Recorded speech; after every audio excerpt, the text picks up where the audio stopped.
Welcome to Manhwa Recaps, spoilers ahead, watch out, and take care. Huge shout out and special thanks to the channel members. The manhwa starts with a story that's all too familiar to everybody watching this. One day, the gates opened, and the world was getting destroyed. The ferocious and vicious monsters came from a world that was then called the Demon Realm. Then some chosen people awoke as hunters, and they are the beings who receive special abilities from mana. Thanks to them, mankind was finally able to fight back. Time passed by, and the city was eventually rebuilt. Although there are still many problems, at least some can enjoy a peaceful life. However, that was not always the case, as there were way too few hunters that awakened naturally, causing meaningless deaths as the monsters continued to attack relentlessly. So they decided to create artificial beings to counter this and actually have a resistance against the monsters. The ingredients for the experiment are inmates on death row, or animal carcasses, also minerals from within the gate, and monster cells. They splice every one of these things together, and the effort made by mankind to survive, which ended up turning into mass production of Chimera hunters. This can be said as the ideal combination of the scientific and hunter community, dramatically lowering the hunter mortality rate and saving countless lives. Just like that, the world seemed to gradually become its old self. It jumps to an illegal Chimera laboratory later in the night. Some people inside the lab say that they just have to check on this one, and then they can go home. They are on the 18th floor for the high-rank Chimera storage room. They're mentioning how the arms of number 17 are rotten. One of them gets close, and the other tells him not to, but the guy says it's fine since his brain is broken, and it can't move without an order.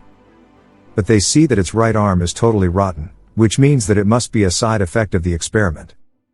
But they wonder why it's so scary, as they can't even see what's ahead. They decide to just leave it, since it's going to be scrapped anyways, and the other guy agrees as they walk away, leaving number 17 alone in his cage. At the director's office, they inform him that 17 is hopeless, its body is almost completely destroyed, and if it were the other ones, it would have been dead. The director asks how long he can live, and they say at most a month.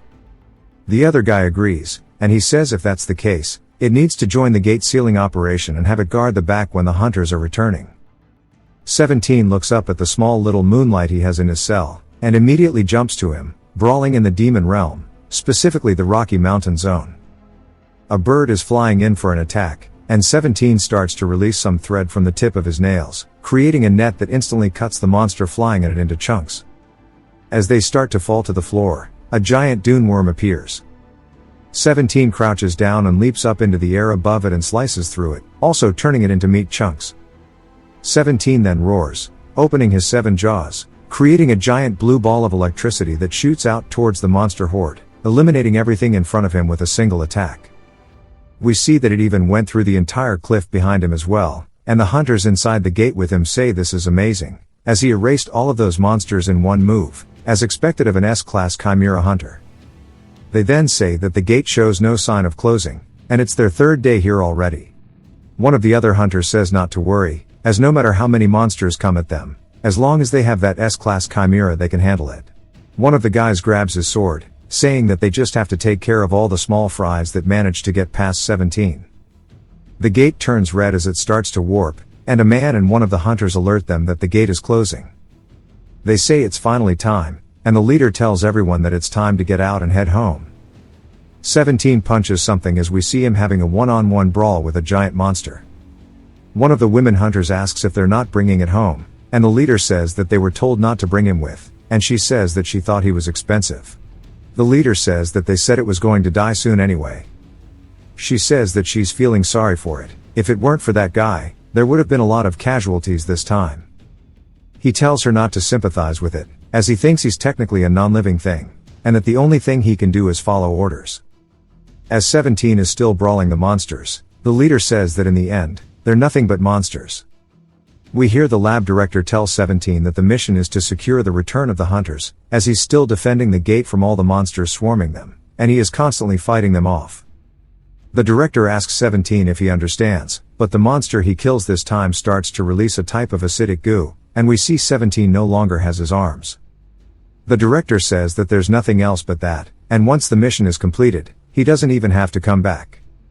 17 says return, secure, complete, but realizing that he's melting, he says return is not allowed, and decides to just sit there and succumb to his wounds. That day, the mission result of Chimera Hunter 17, who met its end, is as followed. Not a single hunter died from humanity's side, but he subjugated a total of 1,823 monsters. As 17 started to die, his erased past played in his head. He was once a normal human who got kidnapped at the age of 9. His memory started playing, starting with his oldest one. Only since his brain was broken, he couldn't understand the exact meaning of the scenes, but he looked at them, at the memories of his past life. 79 years ago, he was dropped off at the District 13 orphanage. Then 9 years later, the director says that he hit his friend with a rock because he made fun of him, asking how many times it's been. He then closed the door, kicking him out, saying that he can't take care of him anymore. 17 was laying in the snow, and some people pulled up in a van, saying that children come rolling at them when they go to the slums, and they take him with them, saying that he must be a new experiment subject. They ask what number he is, and this is how he became number 17. They are instructed to make it so that he can't run away. One of the surgeons says to record it, and they inject number 17 with S+ class silkworm cells. They decide to see how he reacts to it. Turns out there were no side effects, but he gained the special abilities. Even though his human external appearance and personality are maintained, it seems like he possesses a unique constitution. They decide to keep administering him with anything until there's a reaction. They continue their experiments. 6 years go by of them constantly experimenting on him. As we see him now, fighting off against a monster, protecting civilians and another hunter. There are hornet types, and they immediately get zapped, and he deletes them as if they were never there to begin with. A civilian thanks him while she holds her daughter, and 17's partner apologizes that a kid has to carry all the burden, but 17 says it's fine. 5 years later, after defeating more monsters, he wonders why he's here and what he was even doing.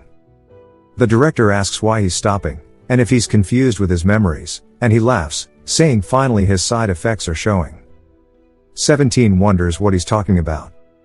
Another 5 years go by, and it turns out they have injected him with 500 different substances over the last 15 years straight.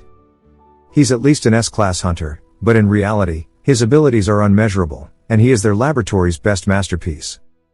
34 years go by. A woman is handing him a chicken breast, asking if he's nice. He immediately gobbles it down, which scares her, and she asks if everybody saw that, as she told them he would eat. The civilians are grossed out, saying that kids shouldn't be watching this. And then finally, 3 days ago, he completed his mission and ended up succumbing to his injuries and dying. Amidst the battlefield, we see a piece of his spine laying on the floor. It starts to move before it floats up into the air. His entire spine begins to restructure itself as his body begins reforming. Out of the 527 different monster cells, one of them created this spark that allowed him to stand back, and he wonders what's going on, and how he's a human again. As it turns out, he had revived. He looks down at his hands and says, judging from the fact that the monster cells are still active, he can't say that he is completely human.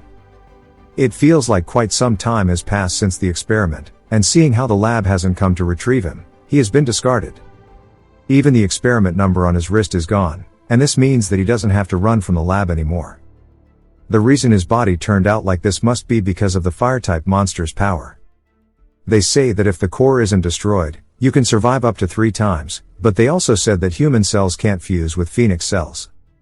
What's certain to him now is that his body has reverted to his prime.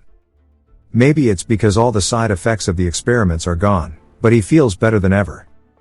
Ever since the side effects began, he always felt like there was a fog in his head. Even the spells they engraved to prevent betrayal have all disappeared. If his life as number 17 is truly over, maybe now he can finally live as a human. 17 was just a number they arbitrarily assigned him in the lab. He goes to tell us his real name, but we get a flashback to the orphanage director saying he has a shitty personality, and at the very least, trying to live helping others. He needs to live trying to help others, even if it's a conscious effort. In that sense, he needs to live to save thousands of people. We learn that his full name is Chun Dao-un. Dao-un asks how a stray cat is meant to save anybody, and it's time for him to get going. He looks up at the sky, thinking about revenge. He says that revenge needs a target in front of him, and honestly, It feels so long ago now that the fire for revenge has just burned like it used to. There's no way he can live as a human right away anyways, and if he keeps living, he'll run into them eventually, and he'll think about it when that time comes.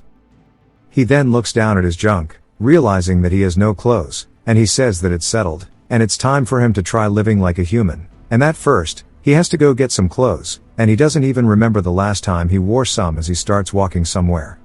He makes it to a river, wondering what he should make clothes out of. Since he found some water, he says that he wants to look around for a bit close by.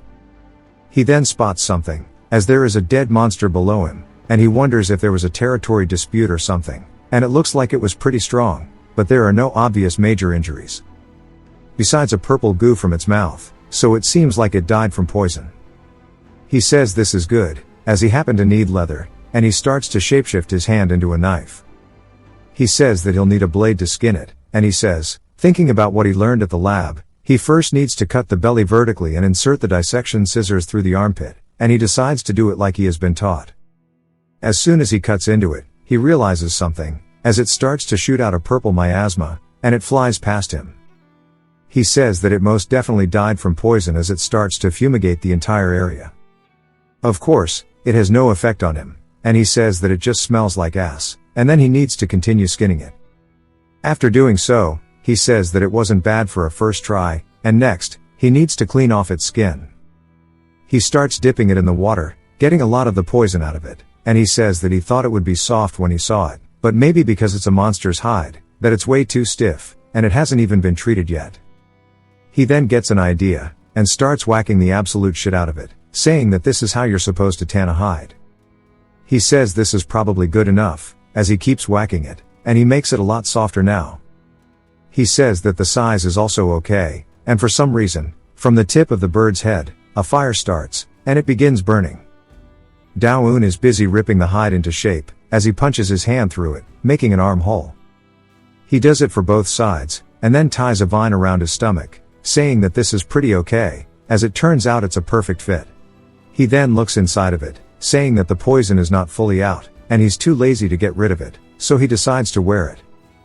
The bird starts cawing at him, and he says that he thought that shit was dead. The bird starts shaking his head no, and he wonders why it kind of seems like it understood what he was feeling. Even though it had post-mortem stiffness, the fact that it's alive means that this must also be the immortal type. If it were the old him, he would have killed it without hesitation, because he was a hunter. The opponent is already too weak to pose any threat, so there's no need to do that. He tells the bird that it's lucky, but so is he.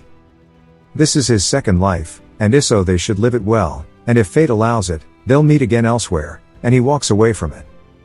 He heads into a cave, saying that now the clothing problem is solved, he needs to find a house. The ground begins cracking, as a giant centipede-type monster emerges from underneath it to attack Dao-un, and he says that it's way too dark inside this cave. He cuts off the centipede's head and says that he's going to pass and go find somewhere else. He heads up a mountaintop into a snowy area, and after defeating a couple yetis he says getting food will be difficult here. Then he heads into another forest, finding some mushrooms, saying that this smells like ass. He finds a human cave, even some volcanoes, and he passes on every one of them, until he stumbles across somewhere he likes, as he's looking down from a clifftop. He says that the scenery here is really nice, and he didn't think that he would ever find nature beautiful, and that he wants to look around a bit more, as he leaps off the cliff onto the ground below. He says the water is clear, and there are tons of fish. If he catches one at a time and grills it on the spot, it'll also feel like camping. Since there's a natural fish farm, maybe building a house and living nearby wouldn't be so bad. There are also some flowers, and the air is clear, and this might just be the best spot. And he's going to go ahead and plant himself some roots and make a house here. A gate starts opening back to where I believe he defeated all those monsters, and something shoots out of the portal, and we see it's actually a little robot, asking if this place is really the demon realm. He says first he needs a plot of land to build on. He swings his hand after creating some threads from it, swinging towards the trees, cutting a whole ton of them down. This is deforestation at its finest. He says the land is good enough, and he wants to gather the good quality trees separately. He says that he's probably got enough logs, but there's still too many stumps. He then whips all the stumps out of the ground using the thread once more, and even flattens a giant chunk of land, saying that this is nice and there's plenty of sunlight. He just moves his hands and feet however he felt like as he was building this. But he did understand that he had to drive in a post at each corner. He says that this is what you call free will, but he finds it very fun, saying maybe it's only because it's his first home. He then lays down planks for the floor. And for the walls, there are no nails, so he's going to use slime from the snail-type monsters instead. And once it hardens, it'll be as solid as stone. But he doesn't know if it'll be waterproof. He then says it's time for the finishing touches as he starts laying down a bunch of threads. And he says that even most monsters won't be able to come near now as he's looking at his ugly-ass house.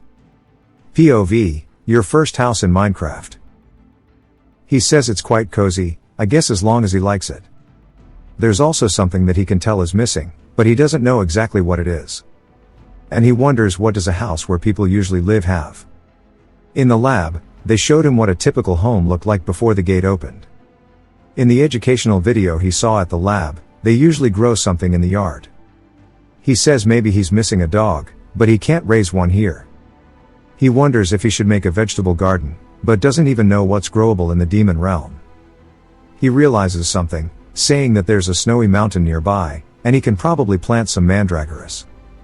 He heads to the mountains, and we learn that the mandragora's habitat is near the peak of the snowy mountain, where demonic energy is thickest. He says it sure is snowing a lot, fitting for a snowy mountain. It snowed a lot the day he was kidnapped by the lab too. Back then he was so cold, he thought being kidnapped was better, and that there are good things about him becoming a chimera, and he doesn't have to worry about dying from cold or hunger. Judging from the amount of demonic energy, he must be almost there. The snow is also starting to let up, and he says that he's glad he found the mandragoras, and the trip wasn't wasted. Mandragoras are extremely stress sensitive, like a sunfish type monster. They can die from even the slightest environmental changes. He says that if he's going to relocate one, a younger, more adaptable one would be better. He'll start by removing its roots. He says he probably should have covered his ears, as they're going to scream, but when he pulls it out, he instead gets a cute little potato-looking thing in his hands. He wonders why it's so docile. Seeing that it's cute, he decides to try another one. And again, it's the same thing. And then another one. As they start babbling, he says that these guys are talking in their sleep, and that the so-called mandragora scream happens when artificially grown by humans. In the human world with low demonic energy, they're under extreme stress. Then if you forcibly pull them out, they scream and die instantly. No scream is understandable since it's the demon realm, but why aren't they resisting at this point, and they should be trying to run. And maybe they recognize him as one of them, as he does have mandragora cells transplanted in his body after all. He says this is good, as less stress the better. And if they grow well, he'll ask for a few side roots and make tea later. And he says that he heard forcibly picking the fruit makes them extremely poisonous, so he'll have to ask them nicely. He hears some fighting, saying that there are some hunters nearby. He doesn't know why they'd come all the way to this dangerous snowy mountain, but he wants to go check out the gate and head over there. We see some hunters fighting, as they were used as bait and ditched by their comrades. As they're getting chased by some bunnies with some actual Resident Evil mouths. They leap at the hunters and put up a barrier, but while they manage to block the first few hits, the guy starts tearing up, saying it's over as they start swarming him, and his barrier starts to crack. He says that he should have kept doing odd jobs, wondering why he volunteered to find the chimera, and he screams, asking for help. We see a bright light in the sky. As on cue, Dao-un lands nearby, sending out a giant shockwave. The bunnies stop their hunt and wonder what that is, as the hunters spot a person. What they see is Dao-un. Dao-un sees the snow bunny and says that it's been a while, and he starts releasing some serious killing intent, making them all afraid. They start running away, even running over each other, and the hunters say there's no way, as B-rank monsters fled upon seeing him. He even melts some of the snow with his landing, as you see it dripping from a nearby plant, and they thank him for saving them. They introduce themselves as Oh Shonju and Kim Tai-hoon. They go to ask for his name, and Dao-un tells them. They've never heard of his name before, wondering what his outfit is, saying that he might be a reclusive hunter. Dao-un asks why they're here, saying that just looking at them, they seem like a D rank, and he should know how dangerous the mountain is. They say it's because of money.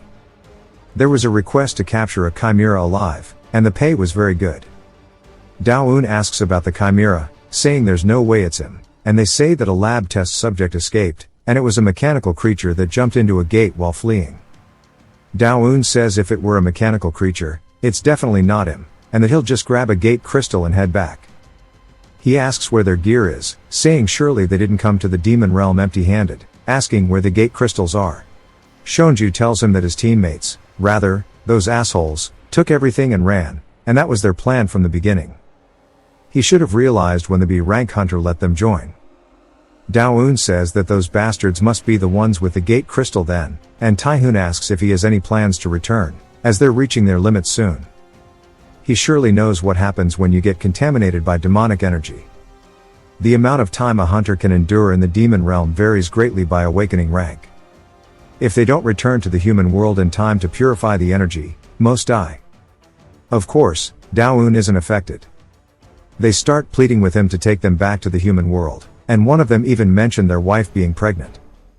Dao-un uses his senses, finding it, and before they finish their sentence, he leaves by dashing through the air, even shattering the ground beneath him. They call out, asking where he's going, begging that he take them with, as we see the robot walk into the forest. It gets to a cliff, saying that this place seemed dangerous, and we see the B-rank hunters saying now is their time to capture it, and they should all rush it at once. The robot says that if it's dangerous, it needs to eliminate them. As the hunters all start leaping towards it, it starts to darken its color and prepare for combat. Dao-un arrives, but says that he's too late. As there's just backpacks and blood on the floor, he says the hunters must have all run away. They left behind their gear as well, and there's a child's footprints mixed with beast tracks. He wonders if it kept changing form while fighting. He recalls Tae-hoon saying that one of the test subjects escaped, and that it was a mechanical life form. If it's made of liquid metal, it can freely change shape, but the material was rare, so they made it small, about the size of a dog or a kid. Dao-un says for it to overwhelm 5 B-rank hunter alone, it's not bad. It then jumps to Tae-hoon, yelling, telling Shonju to get it together. Shonju says that he's done for, as his body has been fully corrupted by miasma. Tae-hoon says that he shouldn't say that, as his kids do next month. Shonju starts spitting up blood, saying that Tae-hoon should tell his wife he's sorry if he doesn't make it back. Tae-hoon begins crying, telling him to hold in there, as there's still hope for a miracle. That miracle is none other than Dao-un, as he starts to arrive. Tae-hoon hears the footsteps and turns, surprised, and is super happy to see him, as he's even carrying their luggage too. He immediately runs over, getting on his knees, saying that he's begging him to save them. Dao-un says there's no gate stones left, and Tae-hoon tells him that he knows that in this lawless demon territory, once it's used it's gone for good. That's why he gives him these checks, as it's their only way to survive, and he just needs 1 gate stone. If they don't return now, they'll die for sure. It's 2,000,001, and while he doesn't need it right now, he might need it later in the human realm. He takes it and gives them both, each a stone. Tae-hoon thanks him, with a very deep bow, while opening up the portal. He tells Shonju that if they hurry, they can make it. Dao-un says that, from what he can recall, gate stones cost 200,000 won. Tae-hoon says that was ages ago, bro, and this shit is worth 1,000,000 now. Wondering why he doesn't know this. Dao-un says that he feels like he just got too much money in return, and puts his hand on Shonju's shoulder, saying that he'll give the change back like this. As he starts to infuse him with his aura, they're confused, but Tae-hoon can tell that he's infusing mana into him, telling him to wait. Infusing mana is something even A-rank hunters avoid. If the manas clash and tangle, their mana holes could rupture, and they both die. Tae-hoon thinks they're both doomed, but Shonju's immediately cleansed and looks very healthy, saying that the miasma is purified. He starts getting excited, hugging him, saying they're actually going to live. Tae-hoon's freaking out, saying there's no way that he purified miasma by infusing mana. It's impossible unless your mana is overwhelmingly powerful, and he wonders who the hell he is. Dao-un heads back to his house, and says it looks like there are no intruders, and that was an unexpected profit, making the trip pretty satisfying. He then hears little grunts and looks down, seeing the mandragoras are awake now. He says maybe the long trip bored them out, as their leaves are drooping, and he wants to get them planted. He gets a nice little plot of land, and puts all 3 of the cuties in there, and they look very unhappy. He says that they must not like being relocated, or maybe they're hungry from traveling without soil, and then he starts to infuse them with some mana, saying that usually they love this. They get excited immediately. Damn, these things are adorable. He says they're looking better now, and says there's no way they're even monsters at this point. He can also feel the energy behind him, saying that it must be the one the hunters were tracking, and he wonders what a mechanical life form would want with him, but he says that if it wants something, it'll show up itself. He shoves the checks into the wall, and starts digging through their luggage, saying that he wants to sort through what they brought. We see a portable burner and cookware, 8 more gate stones, some spare clothes that need to be washed, and some sleeping bags. He says they came well prepared, which is good for him. He sees a packet of ramen, saying the last time he had this was back in the orphanage, and it's perfect, because he's hungry, and it's time to cook it up. As he goes to eyeball the amount of water he needs for the ramen, we see some bubbles in the pond as 2 fish jump out towards him. He says people usually add stuff to ramen, and that fish would be a pretty good add, as he literally flicks it to death. He also goes to grab some eggs, saying that this will be a good substitute as well, and he has no green onions, but some herbs from this tree might also be fine. He throws them all into the pot, saying that the ingredients are ready, and it's time to head back. As he does, the little robot steps out, and is obviously hungry, saying that man is cooking. How is he hungry though? Dao-un turns on the burner, saying that there's no note on the packet for when to add the fish, so he guesses he'll just boil it all together. This is definitely not going to mix well, and the smell starts spreading, and the mandragoras get a whiff of it before saying this smells like ass. The smell continues to travel throughout the forest until it reaches the robot. He says that he wants some, wondering what to do. He says that he saw this at the lab, as he transforms his body into a dog, saying that humans like dogs, and they help the pitiful. He starts walking over, whining, showing that his leg is all hurt, and Dao-un recognizes it instantly as the mechanical life form. He says it's been following him for a while, and it must be acting as a dog to lower his guard, and faking injury for sympathy. He looks like it's still learning, wondering how it escaped the lab and made it to the demon realm in the first place with it being so young. He says that it's done, asking the robot if it would like to try some, and it immediately gets excited. It walks over and starts drooling, looking at his delicious food. Gordon Ramsay would be super proud. The robot is already chowing down, and Dao-un starts as well. Robot looks a bit concerned, and Dao-un is eating it, saying that this is the taste. As he recalls how he used to eat it with the other kids in the orphanage when he was a child, and how good it was then, he says that he thinks it did taste something like this. In that moment, the memory of the 7-year-old him eating ramen returned, and he thought it was really good, but in fact it was hot ass, and nostalgia just won over his senses. Afterwards, he told the robot that if it's done, it's time to go, as he needs to clean. The robot starts limping with the other arm now, and Dao-un calls it out on it, and immediately tries to fix it. Kind of cute. Dao-un says that the dishes are done now, he wants to try doing some laundry. He doesn't have particularly good memory with pollen, and he can't keep wearing leather clothes forever, as he's not a caveman. But he has to beat the pollen off it, so he needs to be careful.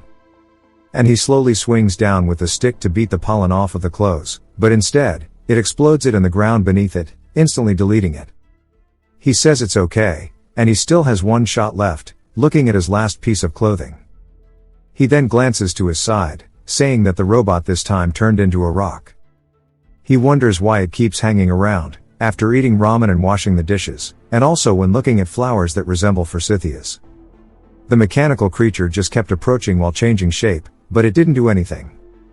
A bee landed on it and immediately freaked out and ran away, revealing its form, because it hates bees. He says the mental age of this creature is likely under 5, and its speech is super awkward, as it tries to clap to kill the bee, but we see the bee actually fly out. Dao-un says that this is a pretty common side effect in young chimeras, who had forcibly had knowledge implanted into them. Dao-un pretends that he doesn't notice, and says that these flowers sure are pretty. He finally manages to do the laundry, saying that it's harder than he thought, but at least he got it done, and it looks a bit small for him to wear though. Now he should maybe set it aside for now, and go check on the mandragoras.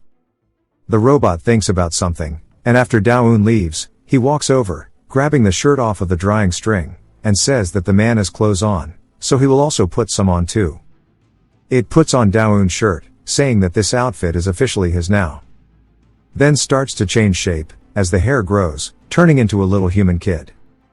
The robot says a human form now is truly perfect.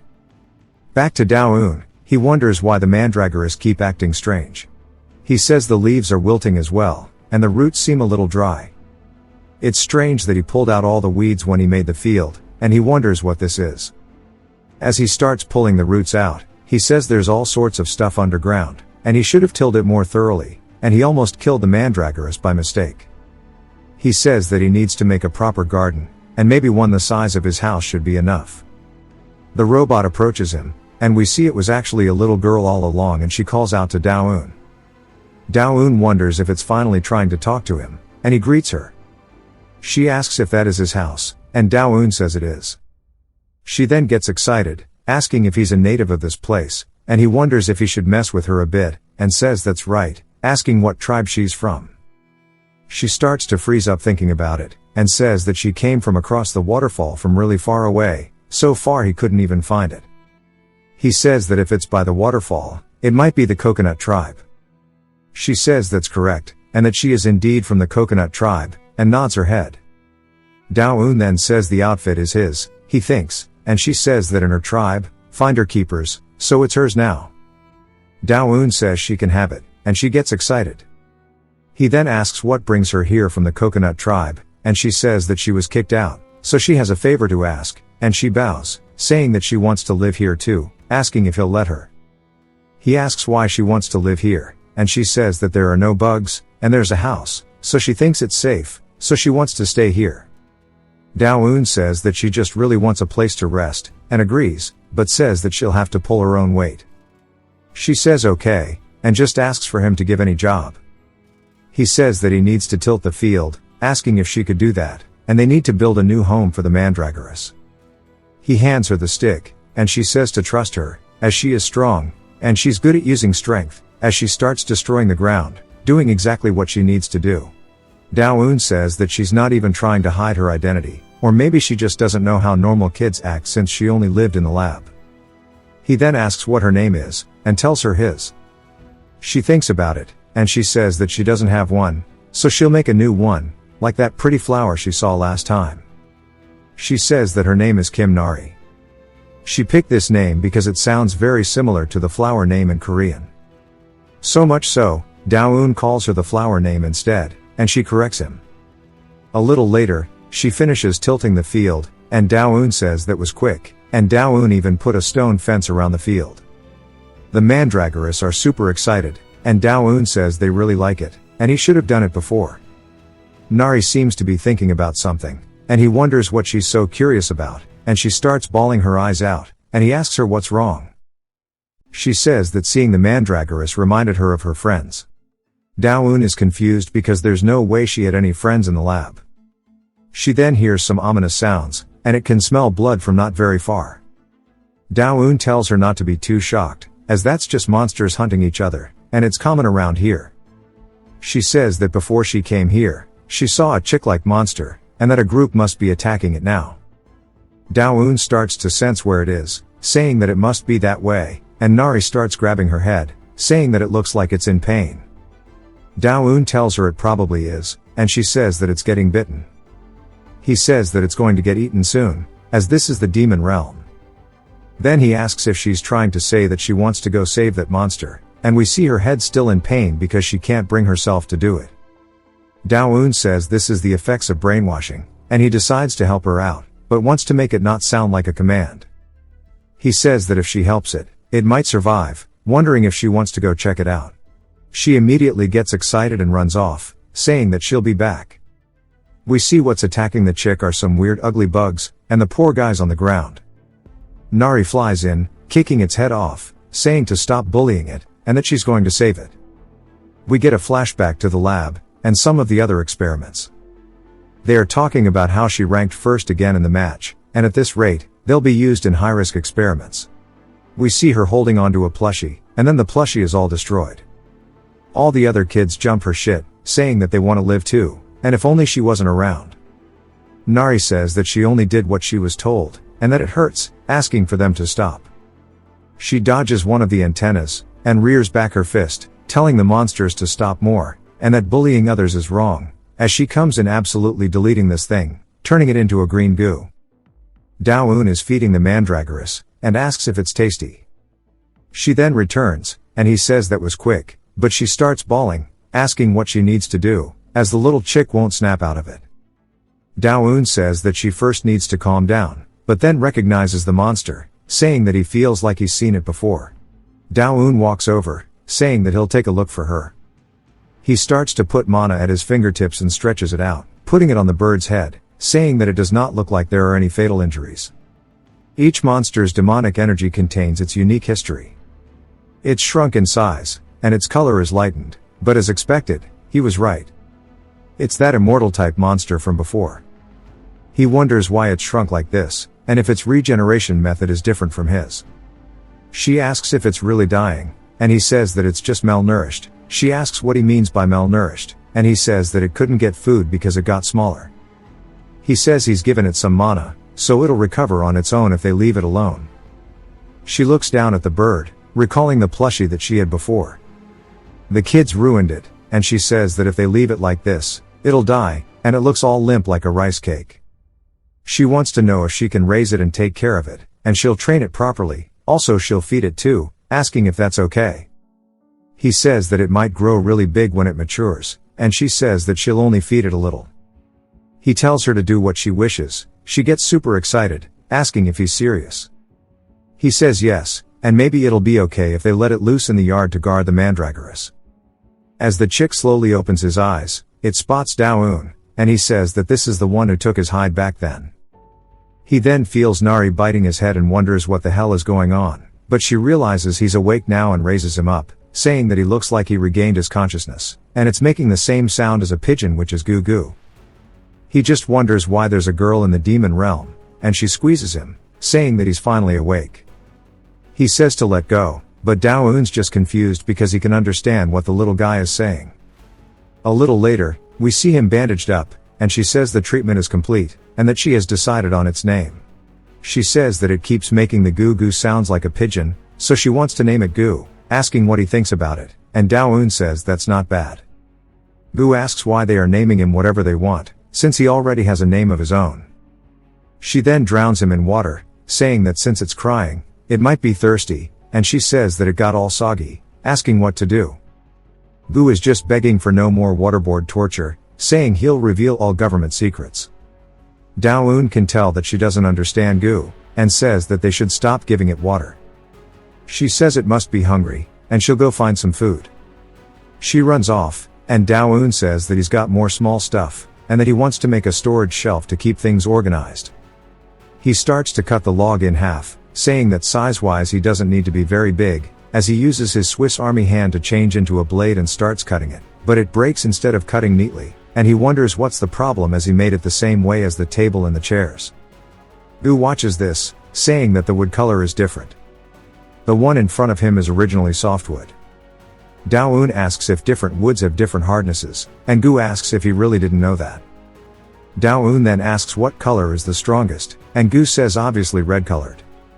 He then realizes that he's understanding him, and Dao-un starts to look for the red-colored ones. Goo says there's no way, but just in case, he wants to test it. He begins using telepathy to try to get inside of Dao-un's mind, which he immediately regrets because of course, when he was number 17, he was him. And he says no matter how much he looks, he doesn't see red-colored wood, and asks if it could maybe be that Goo's habitat is somewhere else. Goo is just confused how his telepathy was blocked, but more importantly, how Dao-un can hear him. Dao-un says rather than hearing it, it's like human words are popping up into his head, but more than that, isn't it weirder that a monster understands human speech? Goo wonders how to explain it, but Dao-un says it's probably one of those rare intelligence-type monsters born from an extremely low probability, and he's heard about them, but it's his first time seeing one. Dao-un says they've met before. Goo says that he wanted to meet him again soon, and Dao-un asks why. He says whatever the reason was, he saved him, and if they meet again, he wanted to help him at least once. Dao-un says that the poison must have been removed from the fur, that's why he was able to revive, and says that's perfect, asking if he could help him now. Gu asks how, but realizes what he wants, and says that he'll guide him to where the red trees grow. It jumps to a giant fire, as Nari is screaming, saying that she doesn't want to go back to the lab and begins crying, since it's way too hot.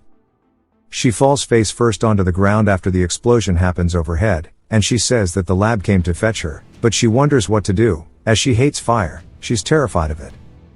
We see a man looking at a GPS tracking thing, saying that it's true that a mechanical creature can change form at will, and attacking a kid doesn't feel great, but still, that's part of the mission, and that she should try to understand that his whole life is on the line here. As he readies his attack, he shoots out another fireball, this time in the shape of a hand towards her, saying that he's going to end it here. Instead, it gets dispersed, and Dao-un says he just wanted to finish building the cabinet quickly and eat.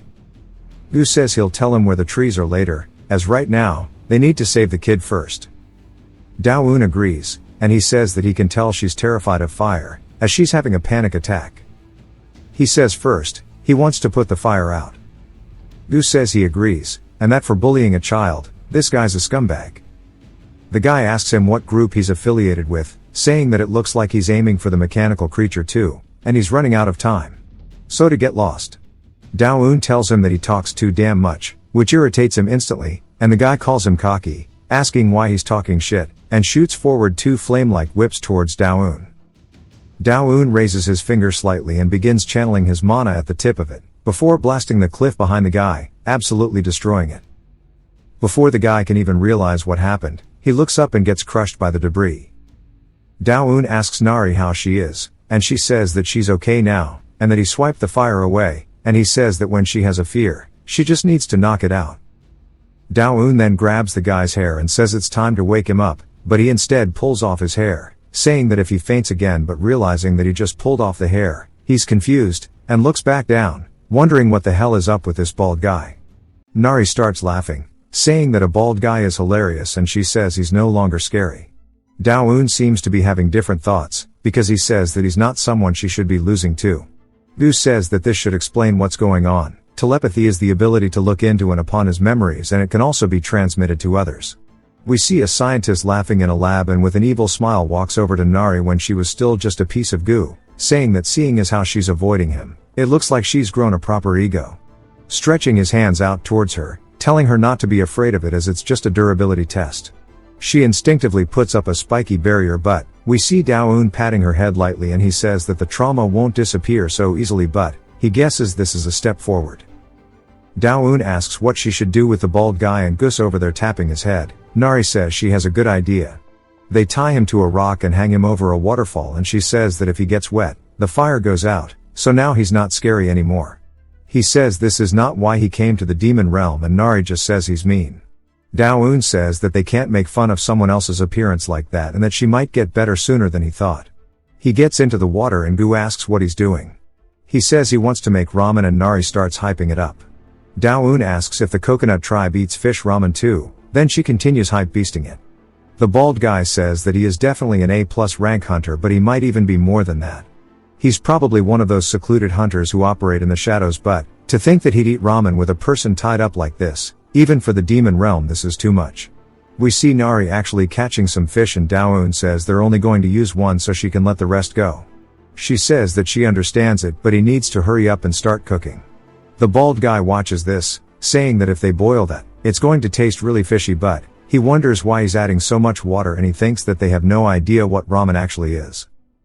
Nari starts running, saying that she's so excited for it, and the bald guy yells, telling them all to wait. He says that if they let him down, he'll try cooking it for them. He says to others it might just be ramen, but to him right now, his whole life depends on this. He said ramen is best in its purest form, so he'll go with the standard method, and it's not like he knows anything about cooking anyways. The amount of water is entrusted to his sixth sense, and first he'll add the noodles and water for less than 5 minutes. He starts counting his heart rate, saying that once he gets to 270, it'll be the best time to take it out. He then does so and pulls the noodles out, instantly putting them into the bowl. He's exposing the noodles to the air, so it makes them springy and chewy, and it would have been perfect if he had some kimchi, but this is the demon realm and he did his best. Now he has no more regrets. We learn that his name is Nam Kisuk. He asks if they would like to take a taste, and Nari instantly tells Dao-un that it's different from his. He says that she's right. He says that they'll try some and, as he starts eating it, all three of them instantly realize that this is the taste of purity and that Kisuk cooked. She tells Dao-eun that this is gas and Gu asks if humans eat this every day. Dao-eun says he was surprised himself and that they should just finish eating for now. After they're all full and on the verge of a food coma, Kisuk asks if it was to his liking. Dao-eun tells him to speak his mind, as it was too delicious to have for free, so if there's anything he wants, he'll grant it. Kisuk says if that's the case and gets on his knees, saying that he would like for him to teach him and he wants to become strong just like him. Dao-eun asks what he means by teaching and Kisuk says that he is the strongest hunter he's ever met. Seeing as how he's even built a house, it seems he's settled down here and he's good at cooking and other things as well and even has a license. He says that his father runs a small chicken restaurant, so he's great at frying chicken too. It might be a hassle going back and forth through the gate for supplies, but he'll be a shuttle. Of course, he'll pay whatever lesson fee he wants, as he wants to learn from him and get promoted to A rank. Dao-eun asks why he attacked Nari and if it was for the bounty.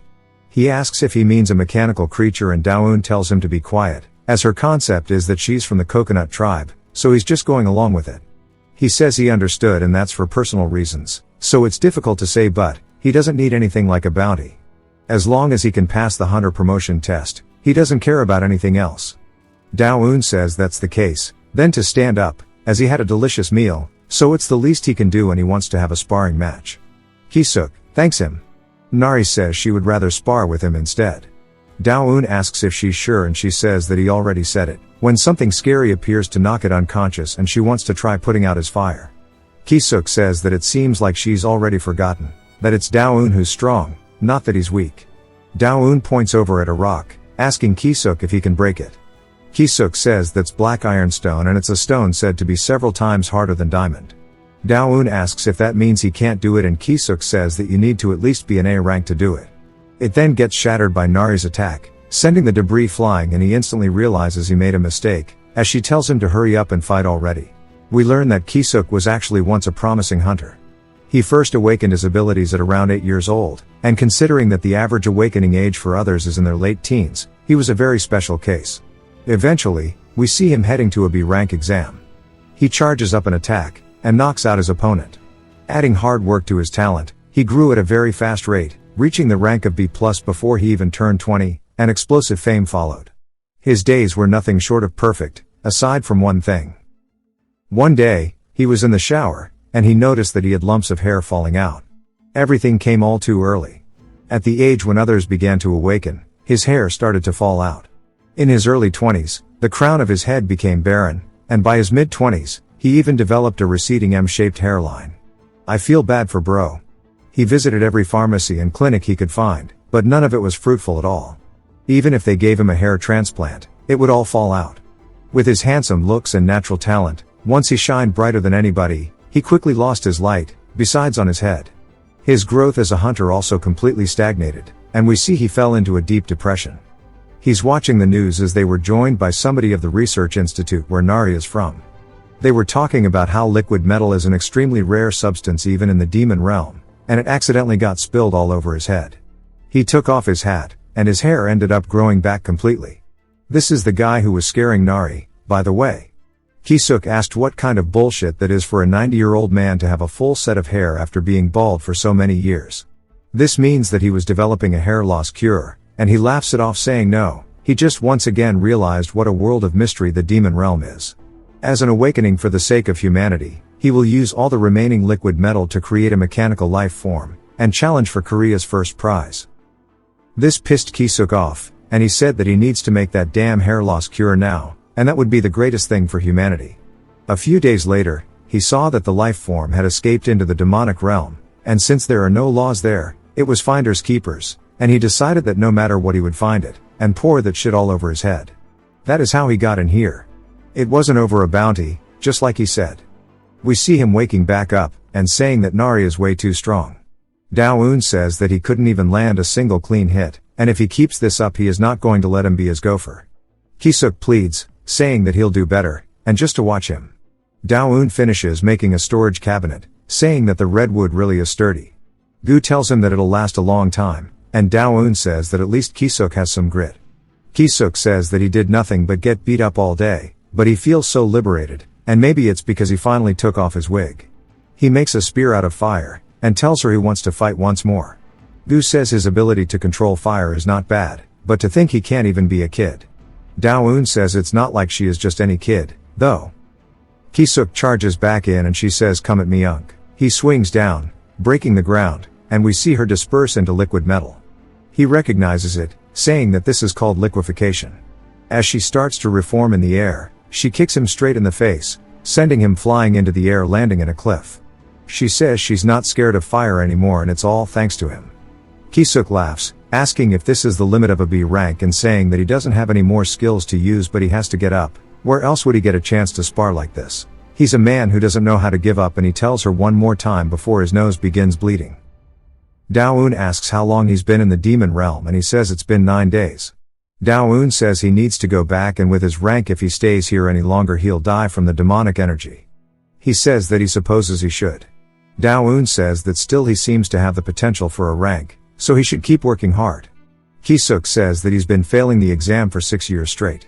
They say that if you can't pass the same exam rank for over 3 years, you're a lost cause. Dao-eun says that he thinks he can do it, and that his mana hole has not fully developed yet so he shouldn't give up. Ki-suk seems touched by these words, and Dao-eun says when he gets back to make sure to properly purify the demonic energy. Ki-suk thanks him, saying that he will do his best to watch over him. Dao-eun says that he'll race him to an A rank, but not a hunter, and a worker instead. As he's going to head out, he asks if there's anything else they need, saying it looks like they're out of ramen. Nari gets excited, and so does Gu. Dao-eun says that's all for now, and Ki-suk says that he'll go buy some for them. Nari tells him to have a safe trip, and he says that she should keep up the training as he'll win next time, and tells Dao-eun if he's seen his wig by chance. Dao-eun says he can't say that he has, and Gu stares at him suspiciously, and he says that he'll be heading back for now, wondering where his wig went. Gu asks if it's really okay like this, and Dao-eun asks what he means. Gu says that it's dangerous if he betrays them, and he might bring other hunters back with him. Dao-eun asks what he thinks, as he's the one who can read other people's memories. Gu says that his desire to become stronger is genuine, at least that and the fact that he's bald is true, and he likes that he's sincere. Dao-eun says that this will be fun to watch. Nari asks if he can understand what Gu is saying, and Dao-eun says that he can. He ends up going back inside, and says that with the storage cabinet the house is much tidier. She says that it's still too dark, and he agrees, and he says that he'll make a window then. As he plops a hole out, we see another tiny window with some robot laser as Nari makes one herself too. Dao-eun smiles, saying she did a good job, and that if she likes it bright they'll need some light so it's not dark at night. She asks how he could do that, and he says there's something called glowstone that emits light in the dark. He says they have to go to the nether to pick that shit up, though. Gu asks if he even knows where to find them, and Dao-eun says that if you go to the volcanic region you should find some there. Gu says that it is also known by hunters as the most dangerous place, and it's also his hometown, and he seems depressed. Dao-eun wonders why he's sad about going back, and Nari pushes up his cheeks, asking Dao-eun what he's saying. She says that his voice sounds strange, and she thinks that he's upset. Gu says that she's way too perceptive, and Dao-eun says that he's worried about them going to the volcanic region. He'll go by himself so they just need to stay here, but she's adamant on going with him. She says she's not scared of fire anymore, and she wants to go to the region with Dao-eun. He says that he did not think she'd overcome her fear this quickly, asking Gu what he thinks. He says that he'll go too, as he has some things he needs to take care of over there. Dao-eun says in that case they can all go together, and in return he'll make some equipment for them to use in the region. We figure out where his wig went, as the mandragoras were over there stomping it, thinking it's a monster. Inside of the volcanic region we see a monster inside of a volcano, and it's crying. The volcanic zone is one of the top 3 most avoided areas in the demon realm for hunters. The flying volcanic ash tears at your skin, and the concentrated toxic gas and demonic energy can kill you with a single breath. Gu says that's why it's a place that's almost completely unknown to the human world, but he wonders what the hell Nari is doing as she is stomping in lava. He says that he gets that it's fine for her since she's a mechanical life form, but how is Dao-eun okay? And he asks what exactly he is. He says that he's a chimera hunter. Gu says that he expected it, kind of, but they're usually not in a human form. Dao-eun says he used to not be, but when he regenerated he found himself back in a human body. But what about Gu, asking if he's okay to be hanging out with him, since he's a monster he thought he'd be uncomfortable around a hunter. That is not that bad, as Nari's tweaking out about her clothes. He says that he enjoys being able to talk to someone. Dao-eun tells him that's a relief, and we see her make some webs around her feet, asking Dao-eun if he's talking to Gu again, and saying that she wants to do it as well. Dao-eun says that he just said that he was curious about what he is. He says that Mr. is a native of the demon realm, and she is too. Gu says that he's the only native here, calling her cheeky. He says that the stones should be near where the lava spouts. Dao-eun says that it must be near the crater, so they should be close. She sees smoke coming out of a hole, and says that it's the summit, and they finally made it there. Dao-eun says there are tons of glow stones, but he sees a fire toad as well, and this one is crying its eyes out. Nari tells him to look over, as there's another one in front of it. It seems that the female died while they were moving, and the one carrying the eggs on its back is the female. Gu says that when fire toads lay eggs, the female carries them on her back, and that's because only the female's backs become indented during the spawning season, but since the female is dead, all of those eggs will die too. The temperature inside the crater is too high for the egg to survive. Nari starts crying, saying that it looks sad because its friend died. Dao-eun tells her to wait here for a moment, and leaps off the cliff landing by the fire toad. Gu tells him to get back here, and the toad turns. Gu says the fire toad is in an extremely agitated state right now, so he shouldn't go near it. It starts to bulge its throat, and launches out a fire attack towards Dao-eun. He points his finger out, and taps its head, knocking it onto the ground. He says that it should just stay like this for a moment. This is the Neko cobra's paralysis poison and he only used a little, so it should wake up soon. Nari asks if he is okay, and he says that he's fine. He says that he has fire toad cells in his body, and they can't do anything about the one that's already dead, but he wants to save the one that's still alive. He ties the eggs to its back, and when it wakes up, it looks at it confused. Dao-eun says that they should be fine until they hatch. He then spots the fire toad saying its final goodbyes, and it starts to crouch down before leaping up into the air on the cliff beside Nari and them. It makes eye contact with Nari, and she looks curious as it leaps away. She says that it just looked at her, and she thinks it was thanking them, but he says it was just looking at the dead female, but he tells her that he thinks she's right, and that she should come down and get the stones so they can go home. She says okay, and starts pulling them out, talking about how pretty they are. Dao-eun tells her to be careful, and she'll hurt her foot if she drops it.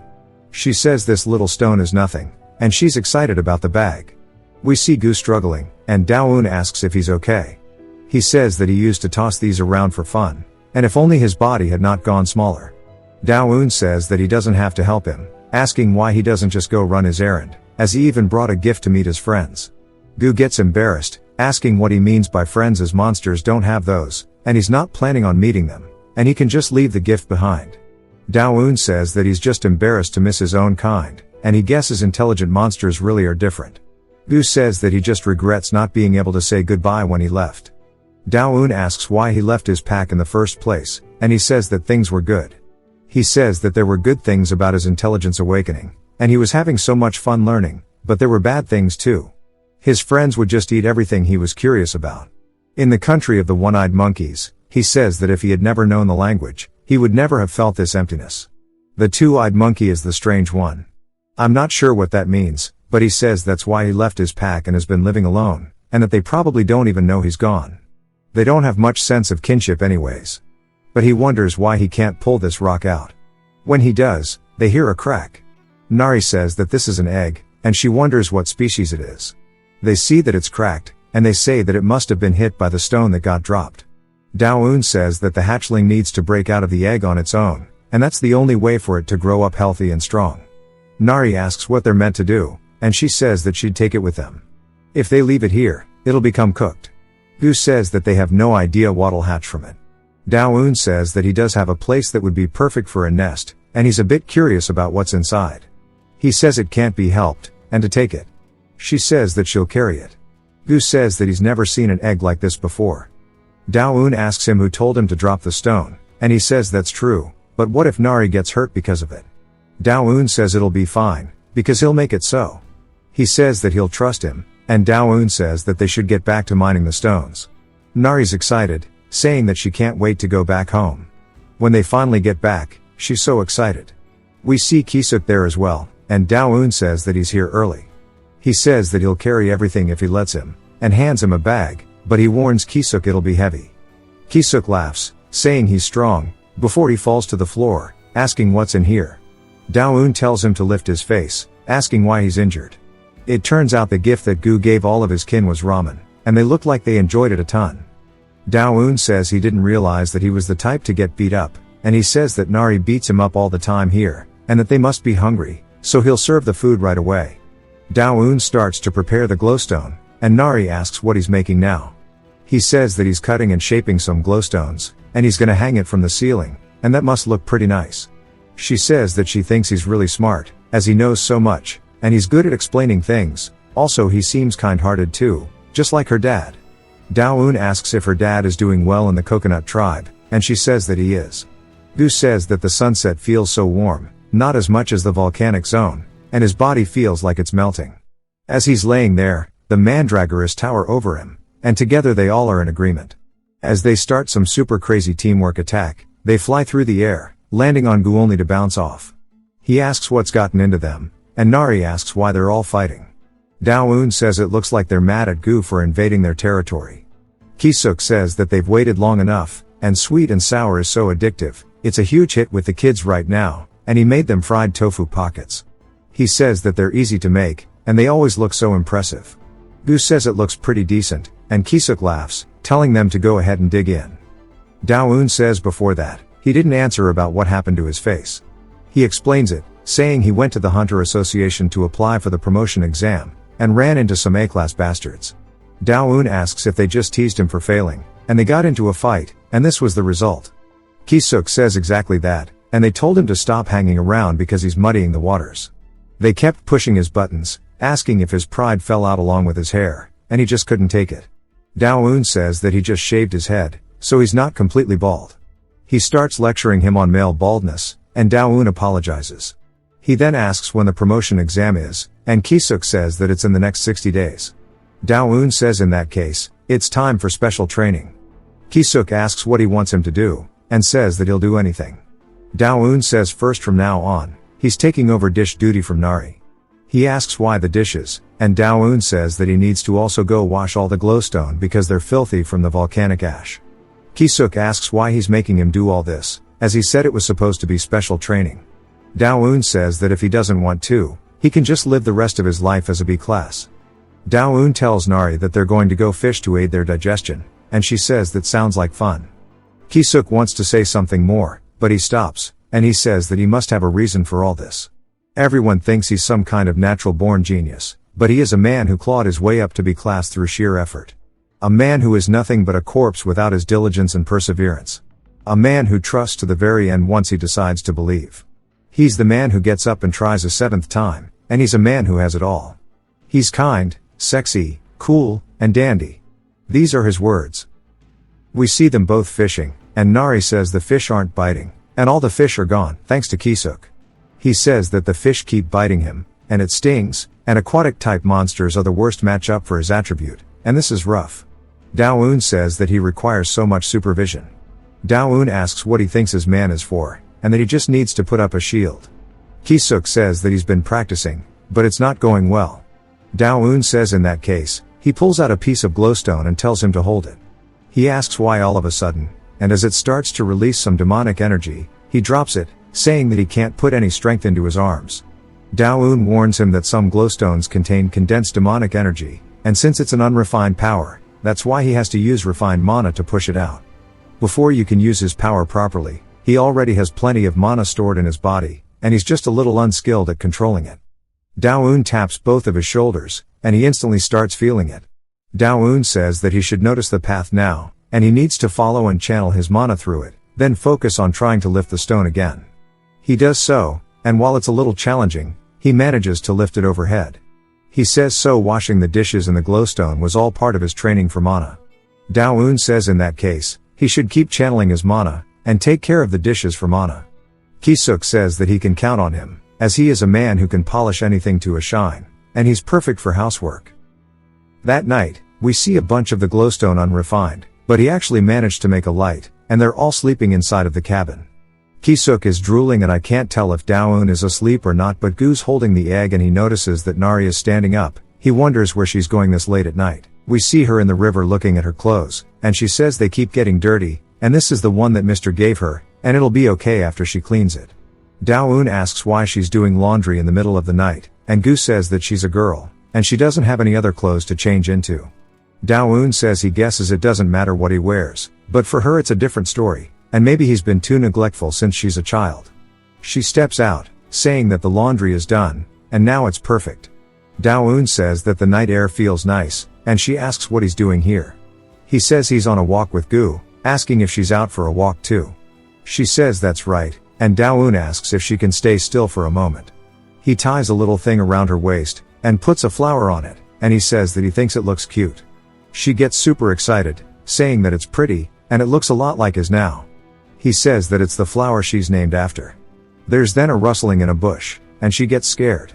She asks what that was, and holds on to Dao-eun. He chuckles a bit, and says that it's just a grasshopper. She says that it startled her, and then he asks if there's anything she needs, like clothes or shoes for instance. She says that he already gave her some. She likes her current clothes a lot. He says if she's okay with it, then he is too. It then takes us to District 13 near the slums, and Dao-eun says that she's talked about how she was fine, but making her wear just one set of clothes that doesn't even fit is not right.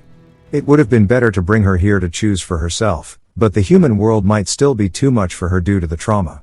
But, how amusing to think he'd use a gate stone just to come back to the slums for kids' clothes. He looks around, saying that he's for sure that there was a clothing store here. Somebody tugs on his clothes, asking if he's looking for a clothing store, and saying that for just a service fee of 10,000 won, he can guide him to one, and he knows a place that's cheap, and good.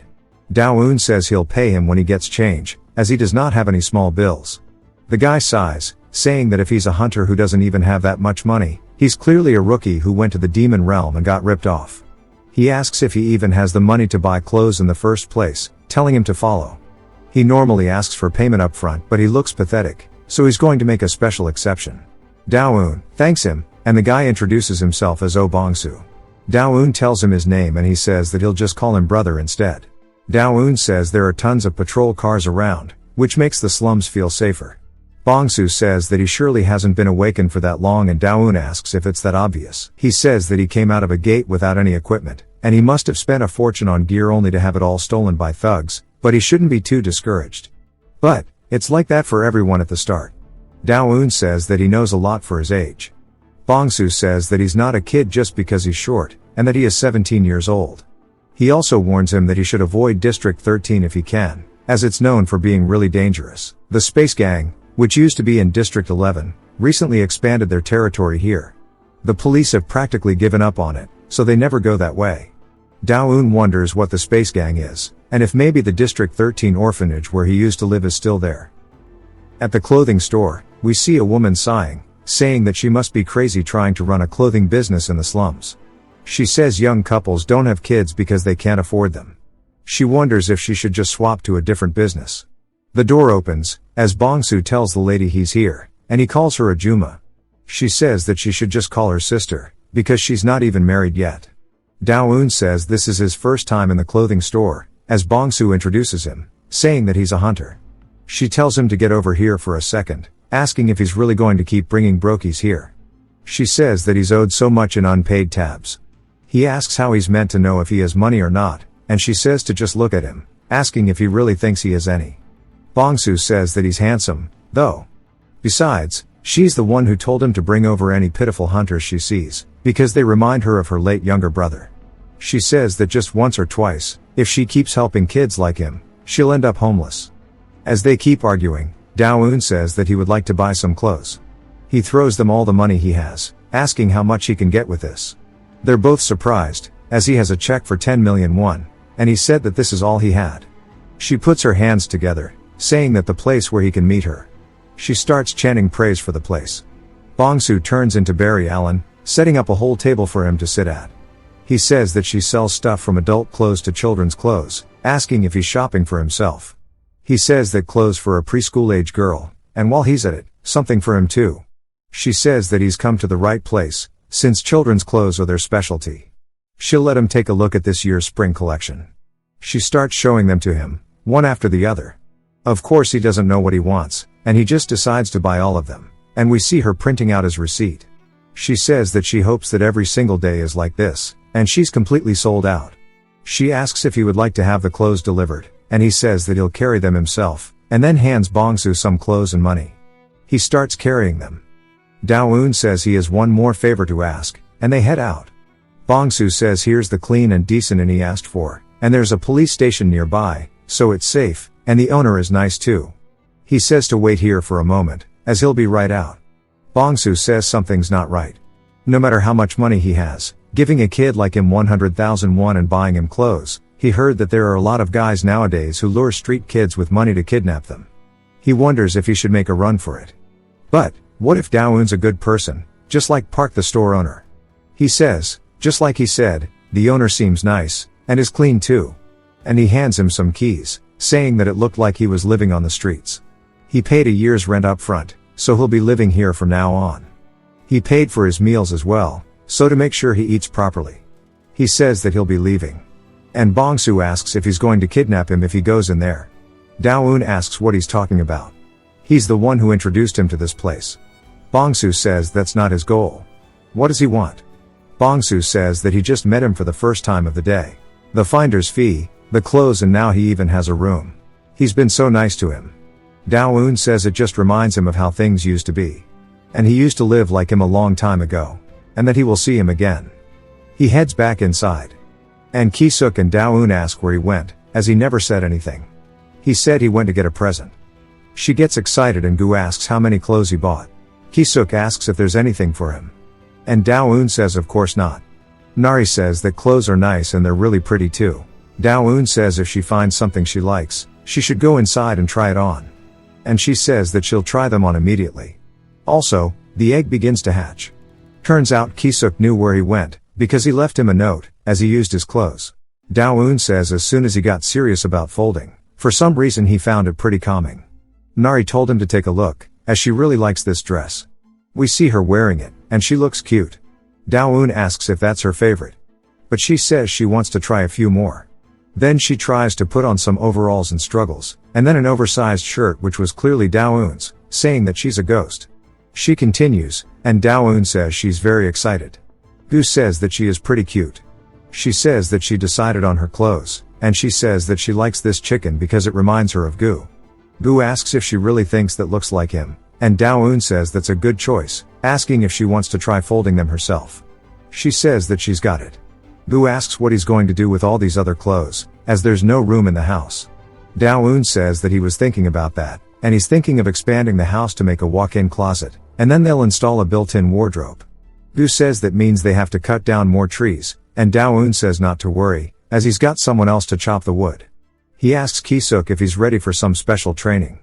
Ki-suk appears instantly, saying that he's always down for it, and he's also taking great care of his training equipment. Dao-eun asks what he's talking about. He says that he thought this leather outfit was his training uniform. It soaked in an incredibly potent poison, and he touched it without thinking and almost died. He says this must be his unique training method to become stronger, pushing himself to the absolute limit, even in his daily life. He truly respects him, and he will follow in his footsteps and dedicate himself even more to his training. Dao-eun says that he was just too lazy to wash it properly. Dao-eun tells him that he can wear it, but says it would make a perfect training outfit. Since he's done with his training, he should go wear that and chop some wood. Gu says that he'll even pick out the trees for him. Ki-suk says that he could actually die if he wears this, asking why he needs to chop wood all of a sudden. Nari then pops out of the house, saying that there's something wrong with the egg. They're all staring at the egg, and Dao-eun says that its movements are getting more violent, and it looks like it's about to hatch. Ki-suk says that it's hopefully not a disaster grid monster, and Nari says that she's sure a cute monster will be born. Ki-suk tells her that she never knows, and she says it's impossible. Then it begins hatching fully. Ki-suk gets freaked out hiding behind Nari, but she's really excited. They see talons, and then a tail. They see sharp claws and scales, even a tongue flickering. They start to think it's a dragon. Instead, they see a cute little snake. Ki-suk asks what species this is, and Nari just says it's cute. It leaps up high into the air, and they wonder what it's doing as it lands straight on Ki-suk's face, and he starts freaking out. Sometime later, Gu hits him in the head with a branch, saying that he has to hurry since they have a mountain of work to do. Ki-suk asks why it feels like this monster's scolding him, and because of the poison he can barely breathe, and he asks how Dao-eun wore something like this around. Back to Dao-eun, he's finally finished balding some clothes, and he said it was pretty fun. Nari tells him that the monster is eating the bread, and it seems like it's pretty obedient. Dao-un says that it must know that she's the one who saved it. They wonder what to name it, and he says that since it's part snake, they could name it Sasa. It starts slithering away, and Nari asks where it's going, and she chases after it. Gu says that the two of them are playing well together, and Dao-un says it looks like she likes the new member of their family. More importantly, he wants to know what species that is, as he's never seen it before. Gu says he has no idea either. It's certain that it's a monster from the volcanic zone, so they'll need to keep a close eye on the mandragorous. Dao-un asks why, and Gu tells him that most monsters from the volcanic zone consider plant-type monsters a delicacy. Since plants are scarce there, they eat any they see on sight. They especially like plants with strong, demonic energy, and it'll definitely try to dig up and eat the mandragorous. In short, it could be the mandragorous' natural enemy. They head over to the mandragorous, and Kisuk asks what's going on, and Dao-un says it looks like Gu's prediction was right.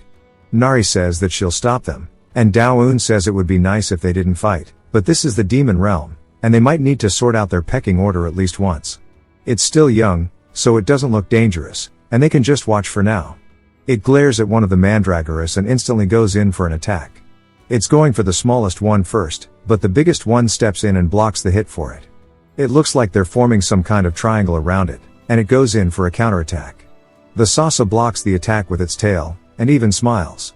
Gu says it's too early for them to let their guard down, as the smallest one now comes in for an attack, and he rears back his little fist and hits it straight in the face.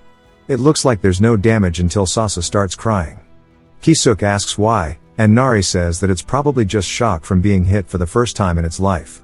It runs away, and she chases after trying to calm it down. Dao-un says it looks like the mandragorous won today, and Kisuk says that was actually pretty cool. Dao-un says they should go back to what they were doing, and Gu hits Kisuk on the head, telling him to get back to work. We see elsewhere over water, there's a creature flying, and it has the body of a human, but the head of a bird.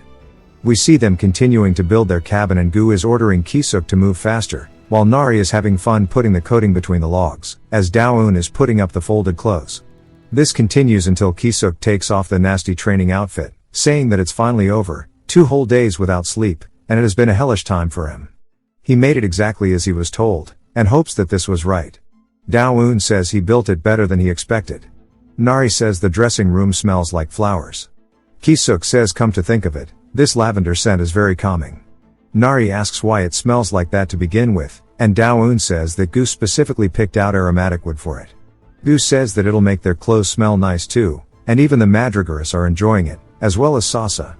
Kisuk asks if he's set on that name, and Nari said it was Dao-un's idea. He says that they can change it if he has a better one, and instead Kisuk says they should name it Snake Chick. Dao-un says that he can't believe he has the nerve to talk about naming scents, and that she tries to name it pretty much the same thing as Gu. Gu says that the magnificent footprint is in the drawer. Dao-un asks if that's really the name he's suggesting, saying it sounds awful. Gu says that his real name is Rocky Mountain Hoof. Dao-un says he lost cause as well, and they'll just go with Sasa. Nari and Kisuk agree, and Gu says that now that the house extension is done he wants to know what the plan is now. Dao-un says that he thought something while visiting the human world, and at first he was alone so he didn't need to think about these things, but it's different now. He says they should build a sturdy fence around the house, that way even if he's gone nobody can just walk in. Kisuk says that he doesn't think anyone else would come here as it is, and Dao-un says he never knows. An S-class monster could show up, or hunters might come looking for something. Nari thinks he's right, and Gu suggests that it must be made from a material that is both dense with demonic energy and durable, and they should go to the coastal area. As he's heard there's a yellowish quartz that's harder than blackstone. Dao-un says they'll build the fence with that, and attach glowstones to the bottom, and it'll look great.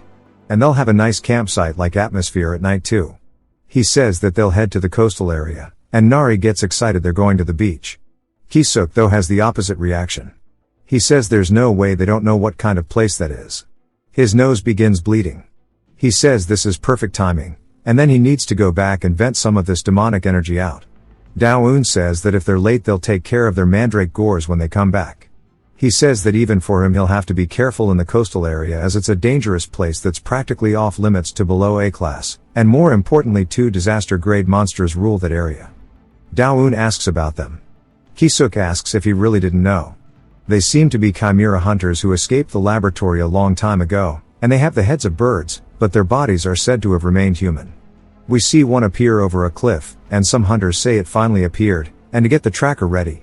A guy prepares one of Krillin's spinning discs, and throws it straight towards the bird guy, getting a direct hit.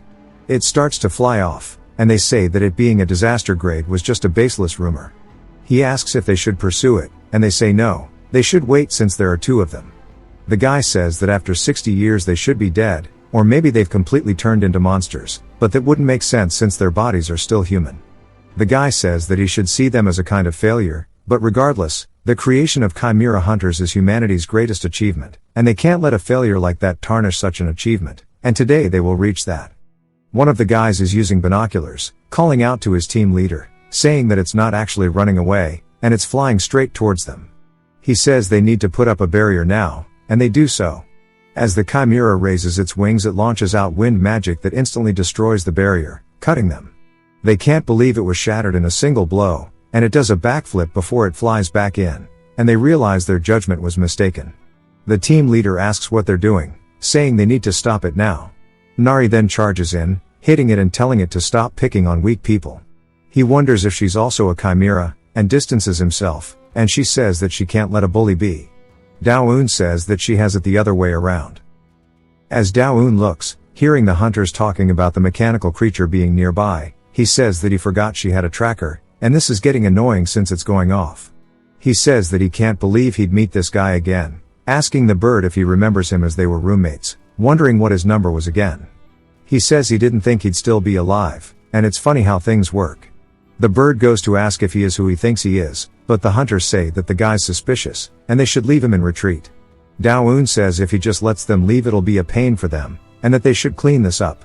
The bird smirks saying it was him, and this smell is something he can never forget, and only they would know because it's the smell of the research lab's chimera cell combination drug, and he says it's been a while, calling him number 17. We get a flashback to 66 years ago in the forest near the lab.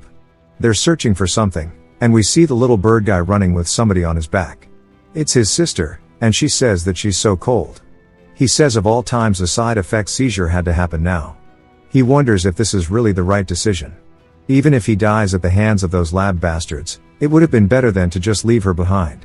He says if only he had completely turned into a bird, because with these small wings he can't do anything. But, she says that his wings are warm, and that she's fine, so to continue running. He tells her to hang in there a little longer, because once they get out of this forest there will be someone who can help them. They see number 17, and he asks why he's here. Dao-un says he heard at the lab earlier today that his side effects are so severe, and he's scheduled for disposal soon, so he came to tell him that. He says that's fitting for him as he's always helpful at the worst times. Dao-un says even if he escapes, if they don't return within 3 days the detonation spell will kill him, and it doesn't seem like his sister is scheduled for disposal yet. So it would be better to stay at the lab and get the side effects of presence, at least he'd live a day longer. He says that he wouldn't know, since he doesn't have any side effects, how it feels to live like them. His head is constantly hurting, and he's always having seizures from his side effects, and even his sister wishes that they could just live like they used to even if it was just for a day. To them it doesn't matter how long they live, but rather how they live. They just want to live freely even if it's solely for one day, and he tells Dao-un to fight him already if that's what he's here for. Dao-un stares at him, and we see a portal open up behind him. The bird asks how he got a gate stone, and tells him that if they cross over only one of 2 things will happen. Either their human cells will be poisoned by the demonic energy, or their mantra cells will absorb the demonic energy, and be activated. Dao-un says if he was serious about what he just said, this seems like the better option. Even if he can't overcome the demonic energy and turns into a monster, he'll be able to live completely freely, because if he crosses over to the demon realm the lab's detonation spell won't activate. The bird asks if there's a way for him to survive in there as a human. Dao-un says theoretically he would have to build up enough mana to protect his human body and mind from the demonic energy. With his current abilities it won't be easy, and he never knows what the future holds. The bird says he doesn't know why he's helping them, but he's going to take this chance and leave. The guards start to close in and he tells Dao-un that he finds it funny they've been roommates for the last 4 years, yet they don't know each other's names, and he tells Dao-un his name, which is Ubayam. Dao-un then in the present tells him his name, and then casts some kind of magic asking the guards what his name is right after. They say they don't know, and then Dao-un asks why they came here. They say they have no idea either, and Dao-un says that it worked perfectly, telling them to go into the portal and to forget everything that just happened.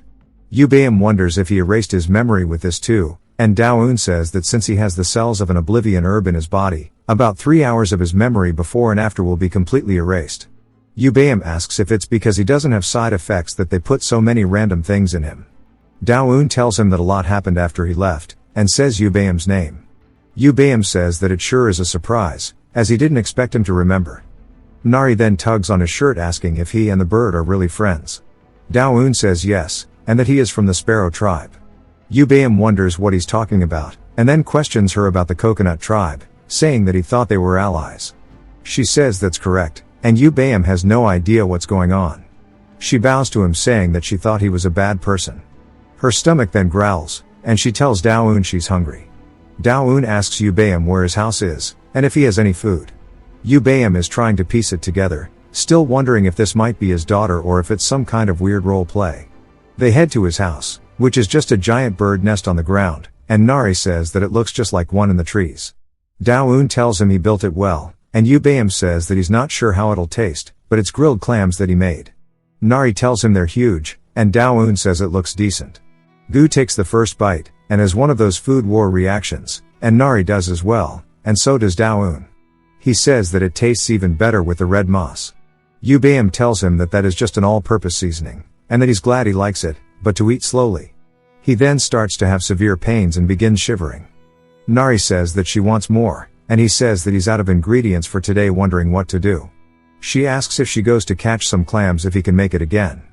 He says he could, but it might be a little dangerous for a kid to catch them, and she says it'll be fine, and she'll get it done, and she thinks she needs to eat a ton to be satisfied. While she's off and about, Dao-un gives him a quick recap, and Ubayam says that that sure is crazy for him to revive because of his immortality cells, asking if he wants to get revenge on the laboratory. He says sometimes he thinks about it, but right now his life isn't so bad, and he's planning on taking his time to think about it. Asking Ubayam if he's perhaps wanting revenge, Ubayam says that he said all the spells on him disappeared when he came back to life, but he still has the Dead Nation spell on his body, and the moment they return he would explode. Dao-un says that it seems like he can control his wings now, but wonders if his head's still not going back to normal. He says he can change it back, but he won't, and that his sister's face has changed, and if he was the only one who looked normal she would feel bad. Dao-un says he has one more question, saying that surely he knows it too, that he has at least a month at most to live. Ubayam says that it seems he noticed, and this brings back memories, and it was tough when he first came here. He desperately gathered mana power just to survive, and at some point he felt his mana and demonic energy strike a balance. Thanks to that he was at peace for a long time, but a while ago for some reason his sister Jia's mana hole got tangled, and her demonic energy started to run rampant. He tried to force it open and ended up damaging his own mana hole in the process. He's been managing to endure, but his sister Jia has been eating fruits and trying to sleep it all off. Dao-un says for her to put herself in a comatose state intentionally to slow down the demonic energy sure is crazy. He says that the mandragoras will be helpful, because when your mana hole is damaged you can make a potion with mandragoras and it heals instantly, and it's a shame he didn't know. Inside of the bird nest we see a poison apple rolling as his sister Jia begins waking up. It starts with a small groan before she lets out a full-blown scream, clawing at her own arms. Back to Dao-un and Ubayam, he tells them they can live. Ubayam asks if he's serious, wondering how. Dao-un says that since he's been studying pharmacology at the lab from when he was 15, he guesses that he wouldn't know, but all he needs is to drink refined water from a manhole infused with the leftover roots of a mandragora. Of course, he already has them. And, though its leftover roots seem insignificant at first glance, they absorb demonic energy underground, and then sprout into new entities, multiplying into more. It's a source of vitality itself. Perhaps because of this refined water made from its leftover roots, it shows remarkable effects in regenerating mana holes. And he never thought that it would be of any use to him, but he's glad that he actually raised some. He says that he'll go get it for him, and Ubayam asks if he'll get it by himself. Dao-un says to make refined water they'll need an alchemist, and he can't go to the human realm because of the curse. Instead, while he's gone, he'll leave Gu and Nari to him. Ubayam says once more he's in his debt. Dao-un says the alchemist will demand payment, asking if he has anything. Ubayam says that he doesn't have any money, but he does have some other stuff. He fills up a whole backpack, and Dao-un asks why he has so much stuff. He says that he packed it with things that hunters left when they come here and some of his belongings. Dao-un tells him it should be more than enough, and that he'll be on his way as he holds one of the gate stones. Back in the real world, we hear Bong-soo asking if he's really only looking for an awakened alchemist. Dao-eun says yes, and they need to be skilled. Bong-soo has now become pretty much a dedicated guide. He says last year a branch of the Alchemy Association opened in the slums, and if they go there he's bound to find something. Dao-eun spots the sandbags on his arms and wrists, asking why he's using them, and he tells him that he's building his stamina as he wants to become strong like him. Dao-eun asks why him, and he says that he's the one who walks into the demon realm with nothing but his body, so he must be incredibly powerful, or he wants to become like that too, so he will train hard. Dao-eun says he does look a little taller as well, and maybe little bro hit a growth spurt. They head to the Alchemy Association, and it looks like complete shit outside. Bong-soo tells him that not long ago a new branch manager named Kim arrived, and they say he's really skilled. His personality is nice as well. He hears some mumbling interns spotting him down the street, and he's talking about interest payments. Bong-soo says that it seems like they got another call from a loan shark, but Dao-eun finds it weird that they'd have to take out a loan. Bong-soo tells him that taking out loans is not unusual around here to begin with, as he originally worked at the Gold City branch for 20 years, but was demoted and transferred here not long ago, even gutting his salary.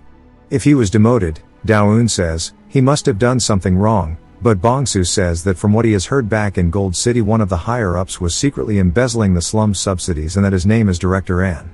He's notorious for stealing subordinates' results and every other kind of wrongdoing, but when branch manager Kim reported it he was the one who got branded as troublesome and chased out. Manager Kim begins waddling over to them, and Bong-soo calls out to him instantly, lifting his mood. He asks what brings him here, also commenting on his growth spurt. He says that this man with him is looking for an alchemist. Dao-eun says normally high-ranking alchemists aren't found around here. He also looks at the slums, and it seems like manager Kim is pretty good, and he didn't expect him to be in the slums, and Bong-soo sure is good at finding people. Bong-soo says that he needs to go finish his training, so he'll be heading out. Manager Kim tells him to take care, and asks Dao-eun if he would like to step inside. Inside of the office, one of the workers is frustrated that he has to be here in the first place, saying that at best D-rank hunters drop by to buy low-grade potions, so there's nothing he can do. There's no chance for him to even get a promotion here. Manager Kim enters the office and he instantly sits up asking if he's back so soon. His name is Assistant Manager Park and he goes to tell him to get them some drinks, but Dao-eun says he'll cut to the chase as he doesn't have time. Since Manager Kim seems to be an A+ rank alchemist, he can make refined water for mana holes using mandragora, and he'll need around 2 liters. Manager Kim says that's absurd to find mandragora here, and even more so he wants to know how he figured out his rank. He tells him straight up that he can make it, but there's no such precious materials. Dao-eun asks if this will work, and he pulls out the roots for it. Manager Kim is instantly surprised, saying this is unmistakably mandragora roots, and the freshness is like it was just harvested, as he's never seen it in such good condition before. Dao-eun tells him he'll pay for the manufacturing costs with specialties from the coastal region, and just appraise everything inside. He starts dumping out the stuff in the bag, including some of the food that Ubayam gave him. Manager Kim says that even the headquarters has never seen S-rank black pearls before, and there's 3 of them, no less. As well as demon realm giant clams which are still alive. He says the red moss is also a core ingredient to high-grade potions, and that this is a super rare item only recently discovered. Dao-eun says this should be enough to cover the manufacturing fee. Manager Kim tells him this is more than enough, and this is worth more than buying a whole building. Manager Park says he'll need to fetch the appraisal device from the lab, and Kim says of course high-value items like these must be appraised with proper equipment, and that they'll be right back. As they head out, Dao-eun spots something in a container saying they didn't have any mandragoras, but there's one right here. He says that one's dead, and about 10 years ago they put it in this jar so its medicinal effects are long gone. He originally had an interest in mandragora research, so he just kept it around. Dao-eun tells him it's still alive though. Manager Kim asks what he's talking about, and Dao-eun picks it up, telling him to take a look as it's reacting as soon as he feeds it mana. He had exhausted his demonic energy barely hanging on in a coma-like state. Manager Kim tells him that's impossible as he's given it plenty of mana himself. The door then barges open and we see Director An asking if he's been well. There are 2 twins with him as well. He says that his office sure does fit somebody in the slums. Manager Kim asks what brings him here. He says he got word that some extraordinary items just came through. Kim wonders if Manager Park really just went and snitched on them, and Director An says that he has some excellent subordinates, and that they are twin ability users. He asks Dao-eun if he's the one who brought the items in, and Dao-eun says that he wants to know what he'll do if he is. The director introduces himself saying that if he comes with him to Gold City he'll see to it that he's properly treated. Dao-eun says that he was just getting along with manager Kim, and this sure is annoying. The director continues saying that in this backwater he'll never get what he's worth, and if he signs an exclusive contract with him he'll get an advance bonus and of course tax benefits. Dao-eun asks if that fucking thing on his nose is a wart, saying it's ugly, and he says that it is. Dao-eun recognizes his last name of Gijong and asks if he's related to somebody called Bok-deok. Director and laughs saying that that's his grandfather. As he continues yapping, Dao-eun says that his genes sure are rotten. We get a flashback to when he was a kid and his grandfather in Bok-deok was torturing him and the other subjects, talking about how since they're chimeras now even their parents wouldn't love them anymore, and that he should just shove them into the demon realm and get rid of them. It turns out the wart on his nose is genetic because his grandfather had it too. This memory starts to annoy Dao-eun, and he starts to release some of his mana, causing the director to fall onto the floor. He says that he's just like his grandfather, trying to crush people with power, taking whatever he wants when greed strikes. The director asks what he's talking about, and Dao-eun says that he needs to answer this next question carefully, asking if the TDA laboratory still exists today. If you've watched till the end, comment, Snake, to let me know. Subscribe for more videos like this, leave a like or a comment to help the channel out. Thanks for watching.